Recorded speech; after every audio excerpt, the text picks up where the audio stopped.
guys, I hope you're having a super day. Today we're going to start a project. It's going to take us at least 2 art times to finish, and I like to call it a cityscape. You'll remember this fall we made a farm landscape, and that was a picture of the land.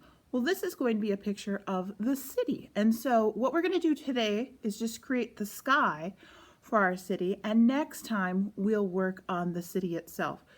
So what you're going to need today is either crayons or paint. You're going to get to choose if you're at home, and a piece of paper. All right, gather your supplies and let's get started. So for your cityscape today, you're going to need to make a choice. Do you want to do this with crayon? We're going to be making the sky. So you can use crayon to create your range of values, or you can use paint. It depends which you have available to you today. So if you're at school, you're probably going to use paint. If you're at home, there's probably a good chance you're going to use crayon. So if you're going to use crayon, what you need to do is choose a color, and the color is really up to you at home. The only color I'd probably avoid would be white if you're using white paper. So you need to have a piece of paper, and what you will do if you're using crayon is you're going to start at the top of your paper. And this is going to take a few minutes to do, so if your hands get tired from coloring, you're going to just stop and take a break. So what we're going to do is we're going to start at the top of our paper, going horizontally, and I'm going to start off with a very dark value. So the dark value is what takes the longest to achieve. You could do the same with colored pencil.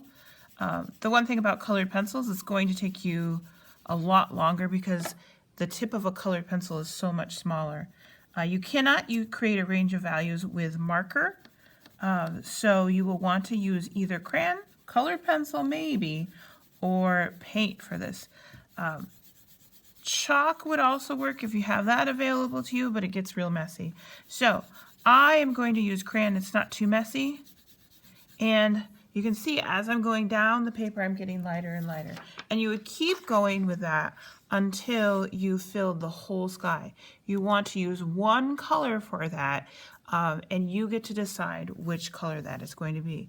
Now, if you're at school with me, you're going to be painting. So if you're painting, if you're at home too, you need to protect your work surface. So you need to put down some sort of scrap paper, and then before you start painting, you need to make sure that, I'm going to use a smaller paper just because you can see it on camera better. You want to make sure that you write your name on here before you begin.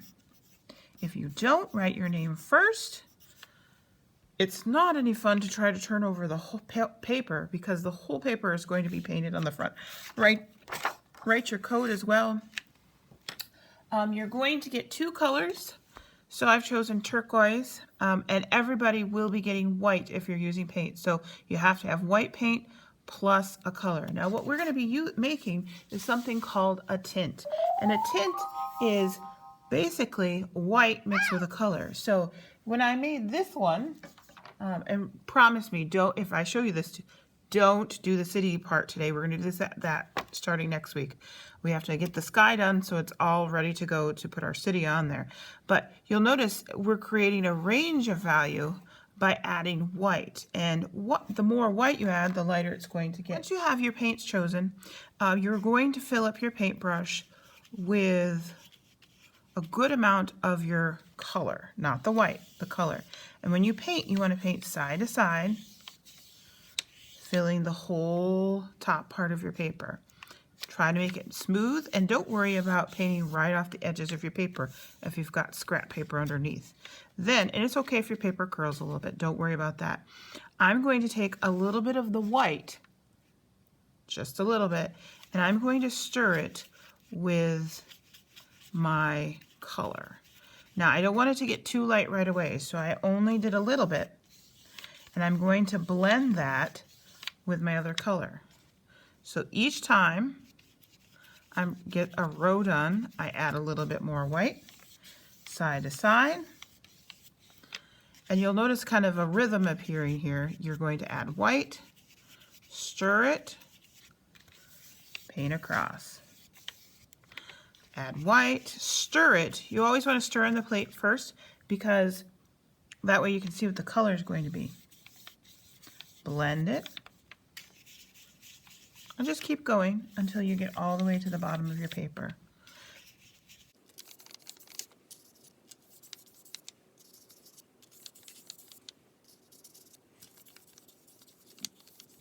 It's kind of tricky when you get down here by the bottom. You can't really hold on to your paper, but don't worry if it's not perfect down at the bottom. That gets covered up by the city. So as long as you have a nice range of going from dark to light, you're in good shape. You might end up with a little bit different texture in your sky. It just depends on how you paint. The trick to getting this done quickly is to make sure you've always got enough paint on your brush. Notice you don't stir the whole thing together right away, because if you do that, you might not have enough of your color. Okay, so I hope you have fun with this one today. Remember, you can use either crayon or paint to do this. If you are using paint, that's fun, but you also have to remember to be careful not to make too big of a mess. All right, when you get done with this, if you're at home, send it to me on Seesaw. Save this paper for next week, because next week we get to add the city. Don't do that now. Wait until next time. All right, I hope you've had fun, and until next time, have a great day. Bye-bye.